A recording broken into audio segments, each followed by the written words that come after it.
Mirë, komentojmë pak Muratajn, si e shikon një okazion për Superioren, pasi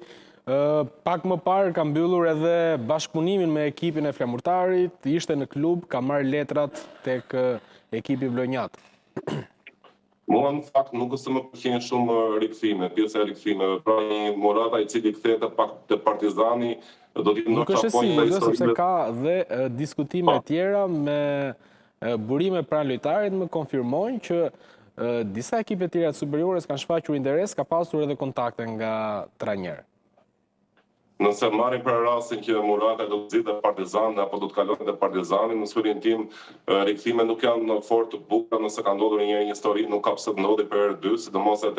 te ana e tifozëve, të cilët që ndeshjet e para të Muratajt do të merren edhe me gabimet e ditës së shkuarës për t'ia risjellë në pjatë për t'ia kujtuar edhe një tjetër Muratajt. Unë besoj se Murataj mund të kërkonte një trajner si për shembull si mund të jetë Ilir Daja, është një trajner i cili gjen pikat më të forta të një lojtari dhe shpesh i shkon lojtar ato lloj pikës ata nuk jojnë më as vetëm në imagjinat në tifozët apo sportdarësit apo gazetarët të cilët sigurisht kemi akoma më të vështirë për të njohur. Pra besoj se Murata do të bënë një zgjidhje ideale nëse mund kalonte te Dinamo, ndërsa te Partizani do ta shkoja si një histori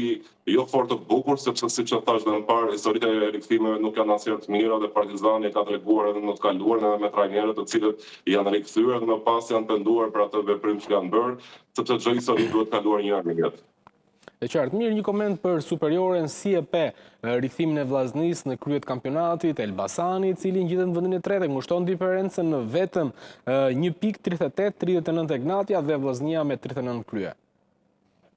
Vllaznia është në momentin e saj më ideal, unë duhet veçoj sigurisht dy nga lojtarët që janë më produktiv te Vllaznia, por dhe dy nga lojtarët të cilët janë më të bukur për të parë futbollin shqiptar në Superioren. Bëhet fjalë për Sherif Kallakun dhe për Jerim Kastratin. Besoj se ky model i Vllaznis duhet të trashëgohet apo duhet të vazhdojë edhe në ekipet e tjera të Superiores për të marrë lojtarë të cilët për një apo për një arsye tjetër nuk kanë ecur dot në futbollin evropian, porque nuk lidhet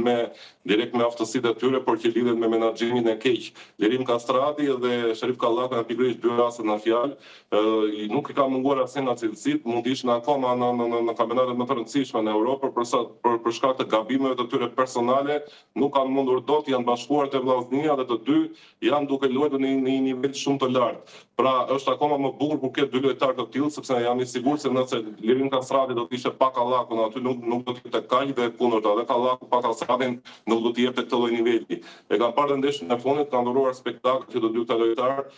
në disa ndeshje, jo vetëm në ndeshjen e fundit sigurisht, dhe Vllaznia ka një armë shumë të bukur, por dyshoj shumë te Vllaznia edhe për shkak të kaluarës. Vllaznia është një ekip i cili nuk e bën asnjë gabim në rrugë, ose bën gjithmonë në momentin final, por në momentin final është më keq të gabosh sepse nuk ke më mundësi rikuperimi. Dhe në të kaluarën në sezonin e shkuar Vllaznia bëri po një gabim të tillë, një gabim në momentin final që ishte i pa rikuperueshëm dhe gaboi më pas dhe nuk e mori dot titullin kampion. Uroj që këtë vit mos jetë po një histori, sepse siç e thash, është më mirë të gabosh në rrugë dhe të mosor se sa të gabosh në fund. Ndërsa surpriza më e bukur është padyshim Elbasani. Elbasani vazhdon të tregojë që është në nivel tjetër për Superioren, vazhdon të tregoj se është një model i bukur për Superioren, sepse ne na kujtohet fakti që i shkoi aq shumë pranë Evropës në sezonin e kaluar, humbi me Partizanin në fund, nuk u fut dot në Europë dhe u rikthye dhe është aty ku është sot dhe me plot meritë. Është një shembull i bukur për të treguar të tjerëve që suksesi nuk vjen asnjëherë në mënyrë të menjëhershme, është suksesi i gabuar, suksesi nuk zgjat shumë. Ndërsa suksesi i Elbasanit tashmë ka një ideologjike,